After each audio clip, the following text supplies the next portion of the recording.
بسم الله الرحمن الرحيم.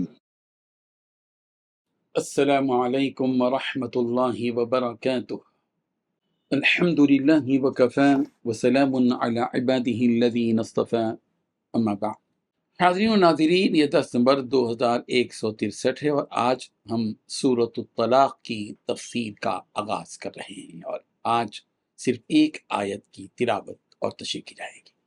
اعوذ باللہ من الشیطان الرجیم، بسم اللہ الرحمن الرحیم۔ یا ایہا النبی اذا طلقتم النساء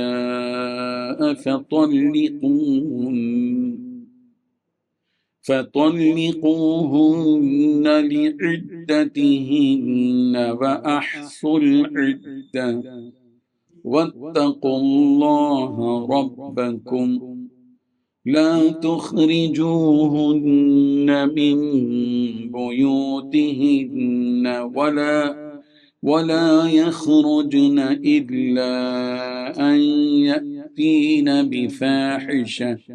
بفاحشة مبينة وتلك حدود الله ومن يتعد حدود الله فقد ظلم نفسه لا تدري لعل الله يحدث بعد ذلك أمرا صدق اللہ العظیم۔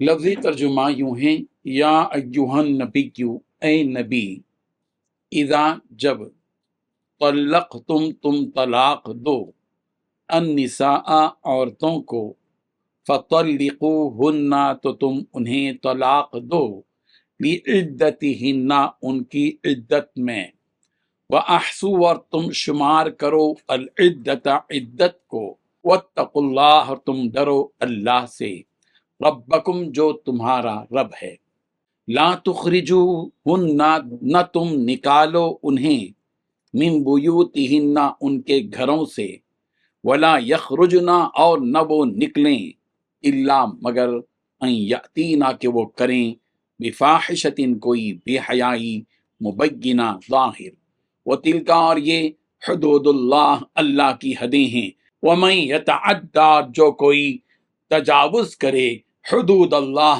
اللہ کی حدود سے، فقد تو تحقیق ظلم اس نے ظلم کیا، نفسہ اپنے نفس پر، لا تدری تو نہیں جانتا، لعل اللہ شاید کہ اللہ یحدث پیدا کر دے، بعد ذالک اس کے بعد، امرا کوئی بات۔ ترجمہ یوں ہے، اے نبی جب تم لوگ عورتوں کو طلاق دینے لگو تو انہیں ان کی عدت کے وقت طلاق دو، اور عدت کو اچھی طرح شمار کرو، اور اللہ سے ڈرو جو تمہارا پروردگار ہے۔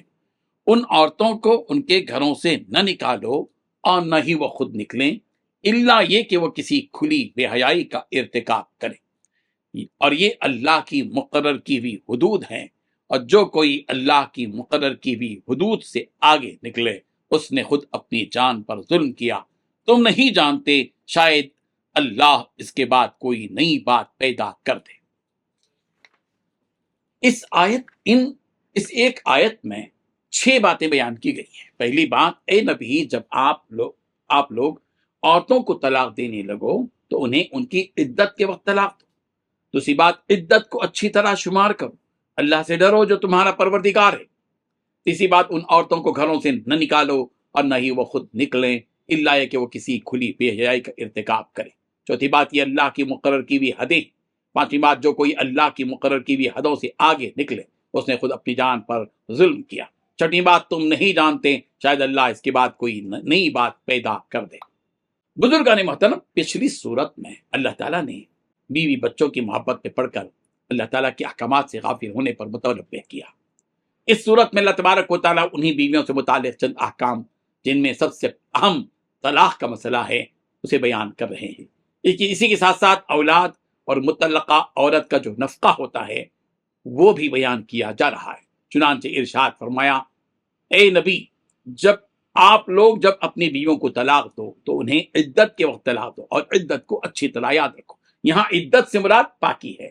تم عدت کے وقت طلاق دو کا مطلب یہ ہے کہ حیض کی حالت میں، نفاس کی حالت میں طلاق مت دو، بلکہ طلاق ایسے وقت میں دو جبکہ وہ پاک ہو، یعنی طہر مراد ہے، پاکی۔ پہلے تو یہ بات جان لینا چاہیے کہ اسلام نے بوقت مجبوری طلاق کی اجازت دی ہے۔ ویسے تو یہ عمل طلاق اللہ کے نزدیک بہت ہی ناپسند ہے کہ کوئی اپنی بیوی کو طلاق دے، جیسا کہ حدیث ہے پیارے پیغمبر صلی اللہ علیہ وسلم نے کہ فرمایا کہ حلال چیزوں میں سب سے زیادہ ناپسندیدہ چیز اللہ کے نزدیک طلاق ہے۔ ابو داؤد کی روایت ہے اور حدیث نمبر 2178۔ اس لیے جبکہ حلال چیزوں میں سب سے زیادہ ناپسند، اس لیے جب تک نباہ کی گنجائش ہو نباہ کر لینا ہی چاہیے، پوری کوشش کرنا چاہیے میاں بیوی کو۔ اس میں عورت بھی جلد بازی سے کام نہ لے، مرد بھی جلد بازی سے کام نہ لے۔ بعض مرتبہ عورت جذبات میں آتی ہے کہ میں طلاق دے دیتی ہوں۔ تم کو کہاں طلاق کا اختیار ہے صاحب؟ تم طلاق نہیں دے سکتی، تم خلا دے سکتی ہو، اس بات کو سمجھیں۔ جذبات میں نہ آئیں، اپنی عاقبت، اپنے انجام کو دیکھیں، اپنے مستقبل کو سمجھیں، اپنے بچوں کے بارے میں غور و فکر کریں۔ جذبات میں آ کر اچانک فیصلہ نہ کریں۔ کوشش اس بات کی مرد بھی کرے کہ جہاں تک ہو سکے بیوی کے ساتھ نباہ ہو جائے، اور عورت بھی اس بات کی کوشش کرے کہ جہاں تک ہو سکے مرد سے نباہ رہے، اور حد تک مقدور طلاق سے بچتے رہنا چاہیے۔ اسی کی طرف اشارہ کرتے ہوئے آگے فرمایا اللہ تبارک و تعالیٰ نے کہ واتقوا اللہ ربکم، میاں بیوی کے آپس کی معاملات کے سلسلے میں ہر ایک کو اللہ سے ڈرنا چاہیے، اپنے پروردگار سے ڈرو۔ یہ کھیل کود نہیں ہے، یہ گڑا گڑی کا کھیل نہیں ہے، یہ کھیل تماشا نہیں ہے کہ طلاق منہ میں آ گئی بات، طلاق طلاق طلاق دے دی۔ یہ نازک مسئلہ ہے، تو اس معاملے میں اللہ تبارک و تعالیٰ سے ڈرتے رہو۔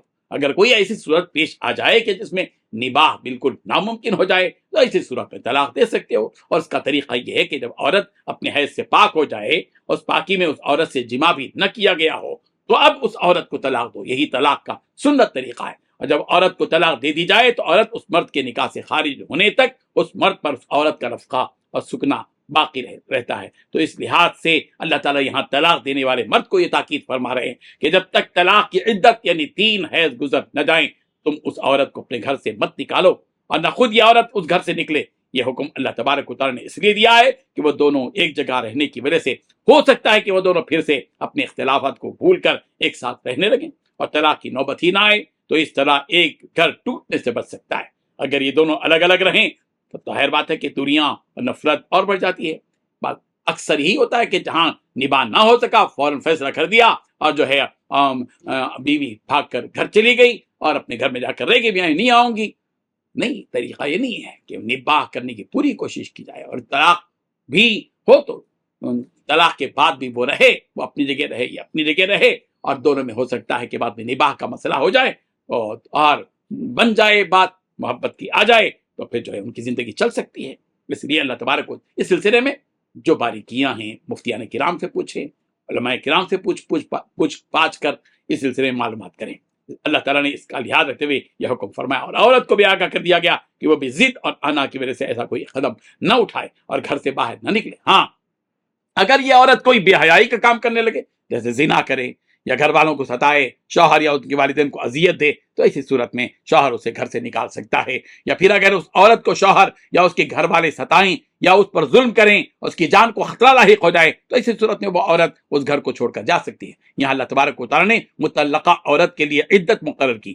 اس سے پہلے عورت کی کوئی عدت نہیں ہوا کرتی تھی، جیسا کہ حضرت اسماء بنت یزید انصاریہ رضی اللہ عنہا فرماتی ہیں کہ نبی رحمت صلی اللہ علیہ وسلم کے زمانے میں انہیں طلاق دی گئی، اور زمانے میں طلاق کی کوئی عدت نہیں ہوا کرتی تھی، لیکن اللہ تبارک و تعالیٰ نے اس آیت کے ذریعے عدت کے لزوم کا فرمان جاری فرمایا۔ اس اعتبار سے حضرت اسماء رضی اللہ عنہا وہ پہلی خاتون صحابیہ ہیں جن کی وجہ سے اللہ تبارک و تعالیٰ نے مطلقہ عورتوں کے لیے طلاق کا حکم نازل فرمایا۔ ان حکامات کو بیان کرنے کے بعد اللہ تبارک و تعالیٰ نے بتلایا کہ دیکھو، جو کچھ ہم نے کہا ہے اور جو کچھ بتلایا ہے وہ ہمارے حدود ہیں، لہذا تم کبھی ان حدود کو پار کرنے کی کوشش نہ کرو، اور اگر تم ان حدود کو پھلانگتے ہو اور ان حدود کو توڑ کر آگے چلے جاتے ہو تو سمجھ لو کہ تم نے اللہ کے عذاب کو اپنے اوپر لازم کر لیا اور اپنی جان کو مشکل میں ڈال کر اپنے آپ پر ظلم کیا۔ اللہ تبارک و تعالیٰ نے اس مطلقہ عورت کے اسی شوہر کے گھر میں رہنے کے فائدے کی جانب اشارہ کرتے ہوئے فرمایا کہ اس حکم میں کیا مصلحت ہے کہ طلاق کے باوجود بھی عورت گھر میں رہے، اسے تم نہیں جانتے، لیکن اللہ تبارک و تعالیٰ اچھی طرح جانتا ہے۔ ہو سکتا ہے کہ دونوں کے اسی گھر میں رہنے کی وجہ سے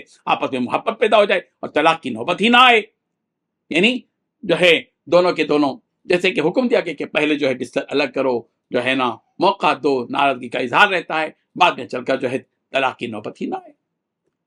بہرحال یہ چند باتیں ہیں، اس سلسلے میں تفصیلات اپنے اپنے مقامی علماء سے معلوم کریں، چونکہ یہاں ایک تفسیر کی جا رہی ہے، مسائل کو ٹارگٹ نہیں بنایا گیا ہے، اس لیے مسائل سے متعلق اپنے اپنے علاقے کے علماء سے، مفتیان کرام سے ایسی صورت پیش آ جائے تو سوالات کر لیے جائیں۔ اللہ تبارک و تعالی ہم سب کو عمل کی توفیق عطا فرمائے۔ وآخر دعوانا ان الحمد للہ۔